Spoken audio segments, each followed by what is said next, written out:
Holy Mother Church celebrates the feast of Pope Felix I.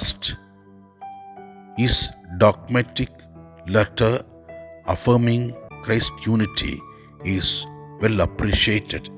He was speaking about divinity and human nature of our Lord Jesus Christ.